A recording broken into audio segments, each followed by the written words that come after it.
So I just want to let everybody know. Hold on a minute, please. I want to let everybody know what kind of brought about this whole thing. Earlier in the year, this lovely lady over here, Lori's husband, passed away, Ed Dackerin. If you didn't know Ed, you probably weren't involved in the church of God. He was a wonderful man. About 30 years ago, he saw the movie The Silent Scream and dedicated his life to pro-life work. He started doing signs in his garage and put them all over Miami. And then he wound up having the lifesaver ads, which are the big billboards that are all over the state. Christian Action News, Catholic Radio, Catholic Sacred Space Streaming. He had about 6 websites for life. He would run different pickets, and he knew everybody and told you about everything.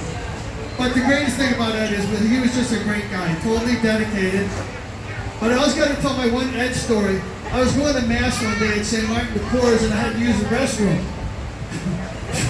So I go in the restroom, and excuse me, good I didn't say this in church. I had to do number 1, and I was looking down right in front of me when I was doing number 1, and there was a sticker that said, "Life begins at conception." Now, if you knew Ed Dackerin, he put those stickers everywhere. So I said to him, "Matt, I see you were over at St. Martin's the other day." He says, "You know why I put them there? Nobody will take them off." 2 weeks later, I was at St. Anastasia, and there's another sticker, so I could always know where Ed was. But speaking of food, the first time Ed and Lori had me over to dinner, we had to come up with the right date, okay? So we finally said, "Come over Monday." So I go over Monday. If you've ever been to Ed and Lori's house, it's like going to Al Capone's hideaway. It's like trees and lakes and snakes and alligators and everything. So I get there and I go and sit down, and Lori brings out, it was like a bowl of clear broth, a glass of water, and a piece of bread. And Ed looks at me very serious. He says, "We fast on Mondays, Jim." Well, that was a great night to invite me over.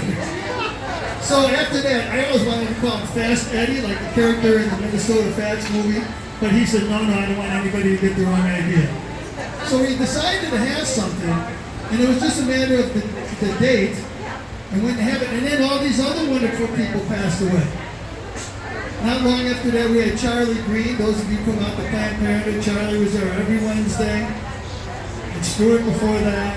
He had to sit there and listen to Mary's comments and sat there nicely and just shook his head yes. Even when he was suffering from cancer the last year or so, if he couldn't come out, he would always call me up at 9:30, "Jim, he would always come and tell me, I can't come today, Jim, I'm so sorry, I have to go to the doctor." "Don't worry, Charlie, no problem. Next week if he couldn't, he would always call." And then after that, we had Dwayne Barrett. Those of you who are from Fort Pierce, he was the Respect Life minister at St. Mark's for a while. He started the Thursday Night Rosary group. It's still going 30 years later. Well, actually, John Harris started it. He continued it. And but Dwayne was great because Dwayne would say to me when I was out at the clinic, he was always one to say to me, "Settle down, Jim. Don't say that to Arnold." I would say, "Jim, when the police come, smile and say, 'Yes, officer,' 'No, officer.'" He kind of kept me out of trouble. He was also very generous. When we used to have yard sales, by about noon it would be hot. We did the yard sale right at the pregnancy center. By noon it would be really hot. And you'd look at everybody, and they'd all be worn out already, you know. We'd have all this junk that nobody wanted. And he'd say, "You know what? If I donate $200, will you guys call it St. Vincent de Paul and send the truck over and get rid of all this junk?" "Sure, Dwayne." And he did that a couple times. He was a great guy. And then we had our good friend Dominic Bucola. Dom and Jackie from St. Lucie came out. Jackie was a counselor for years and years, 5:30 in the morning, up at 4 years. And Dominic was always at all the events, helping with the raffles, helping decorate everything. He had a great sense of humor. We used to do a raffle, and sometimes you call out a number, and nobody has the number. So one time I'm calling out the number, then we go on to the next number. He lets me call it out 2 or 3 times. Right before I'm ready to go to the next, he goes, "Hold on, that's my number, but I lost the ticket." Write it down. "Yes, really?" "Okay." Next time we have an event, raffle, same thing. We call out the number. over. And Dom says, oh, that was, I said, get out of here, Dom. That's not your ticket. But he has a great sense of humor. And then we had Bill Bowes, who came out every Wednesday in Port St. Lucie. And he also devoted himself to La Haya, which is a place where they feed the homeless and steward. He was there 6 days a week. Okay, and other days he was out selling hides to make money for La Haya. And I found out later in life that Bill donated a kidney. And when he met the lady in the family who he was donating it to, she was not very nice. She wasn't a nice person. She wasn't nice to him, but Bill still went ahead and donated a kidney. That's the kind of guy Bill was. He was wonderful. And from our own church, we had Deacon Bob Golden, who used to preach the theology of the body.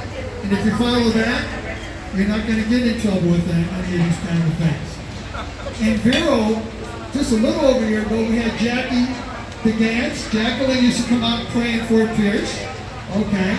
And Jackie had a lot of fun. She was also the mother of the pastor of St. Helens. So she raised a wonderful priest. She would come out every week and hold a sign. And if you're familiar with Fort Pierce, there's a little place that's kind of indented as part of the street, but people don't drive on it. And she used to like to go stand out there. And I would go, Jackie, you're on the street, Jim, be quiet, I'm fine, leave me alone. The next week I'd say the same thing. The police said we can't stand there, Jim. Jim, quit worrying, leave me alone. I'm like, okay, Jackie. Jackie had spunk. So we've had a lot of wonderful people this past year, and a lot of people from years past. And all we can do is try to continue on, not only because it's the right thing to do, but so we carry on their work. And many of them live to see Roe v. Wade overturned, and maybe some of us will live to see abortion overturned altogether. So enjoy your meal today. Thank you all for coming, and God bless.